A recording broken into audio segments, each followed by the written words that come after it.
राधे राधे भक्तों। हमारे चैनल हिंदी कहानियाँ और धर्म में आपका स्वागत है। हम आज आपके लिए लाए हैं बृहस्पतिवार व्रत कथा। किसी गांव में एक साहूकार रहता था। उसके घर में अन्न, वस्त्र और धन किसी की कमी नहीं थी, परंतु उसकी स्त्री बहुत ही कंजूस थी। किसी व्यक्ति को कुछ भी दान नहीं देती थी और सारे दिन घर के कामकाज में ही लगी रहती थी। एक समय एक साधु महात्मा बृहस्पतिवार के दिन उनके घर पर आए और भिक्षा की याचना की। स्त्री उस समय घर के आंगन को लीप रही थी। इस कारण साधु महाराज से कहने लगी, महाराज, इस समय मैं घर के कामों में लगी हूँ और घर को लीप रही हूँ, आपको कुछ नहीं दे सकती। आप फिर किसी अवकाश के समय आना। साधु महात्मा खाली हाथ चले गए। कुछ दिन पश्चात फिर वही साधु महाराज आए और फिर उनसे इसी तरह भिक्षा मांगी। साहूकारनी उस समय अपने लड़के को खाना खिला रही थी। कहने लगी, महाराज, मैं क्या करूं, अवकाश ही नहीं है, इसलिए आपको भिक्षा नहीं दे सकती। तीसरी बार महात्मा आए तो उन्होंने इसी तरह टालना चाहा, परंतु वे महात्मा कहने लगे कि यदि तुमको बिल्कुल अवकाश हो जाए तो क्या तुम मुझे भिक्षा दोगी? साहूकारनी कहने लगी, हाँ महाराज, यदि ऐसा हो जाए तो आपकी बड़ी कृपा होगी। साधु महाराज कहने लगे कि अच्छा, मैं एक उपाय बताता हूँ। तुम बृहस्पतिवार को दिन चढ़ने पर उठो और सारे घर में झाड़ू लगाकर कूड़ा एक कोने में जमा कर दो। घर में चौका इत्यादि मत लगाओ। फिर स्नान आदि करो। घर वालों से कह दो कि उस दिन सब हजामत अवश्य बनवाएं। रसोई बनाकर चूल्हे के पीछे रखा करो, सामने कभी ना रखो। सायंकाल को अंधेरा होने के बाद दीपक जलाया करो तथा बृहस्पतिवार को पीले वस्त्र धारण मत करना, ना कोई पीले रंग का भोजन का सेवन करना। यदि तुम ऐसा करोगी तो तुम्हें अपने घर का कोई काम नहीं करना पड़ेगा और तुम्हें बिल्कुल ही अवकाश हो जाएगा। साहूकार ने ऐसा ही किया। कुछ ही समय के बाद उसके घर में खाने को भी दाना ना रहा। थोड़े ही दिनों में महात्मा फिर आए और भिक्षा मांगी। सेठानी ने कहा, महाराज, मेरे घर में तो खाने को दाने भी नहीं है, मैं आपको क्या दे सकती हूँ? तब महात्मा ने कहा कि जब तुम्हारे घर में सब कुछ था तब भी तुम कुछ भी नहीं देती थी, और अब पूरा पूरा अवकाश है तब भी कुछ नहीं दे रही हो। इस समय तो तुम बिल्कुल खाली बैठी हो, अवकाश ही अवकाश है। तुम क्या चाहती हो वह कहो। सेठानी ने हाथ जोड़कर प्रार्थना की, महाराज, आप कोई ऐसा उपाय बताओ जिससे मेरे पहले जैसा धन धान्य हो जाए।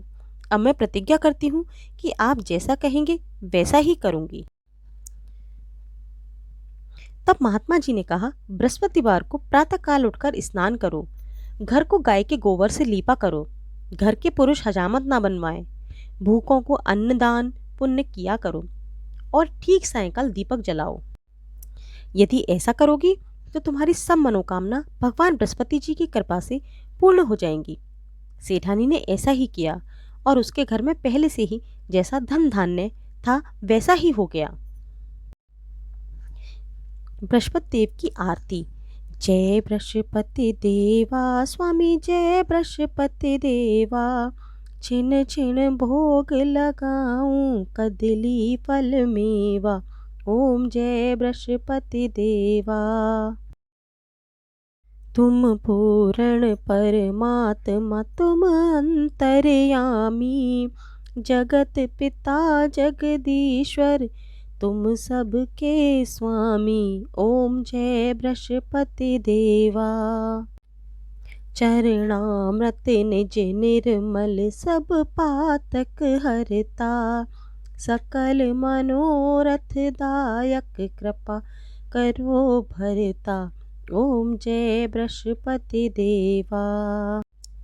दीन दयाल दयानिधि, भक्तन हितकारी, पाप दोष सब हरता, भव बंधन हारी। ओम जय बृहस्पति देवा। सकल मनोरथ दायक, सब संशय तारो, विषय विकार मिटाओ, संतन सुखकारी। ओम जय बृहस्पति देवा।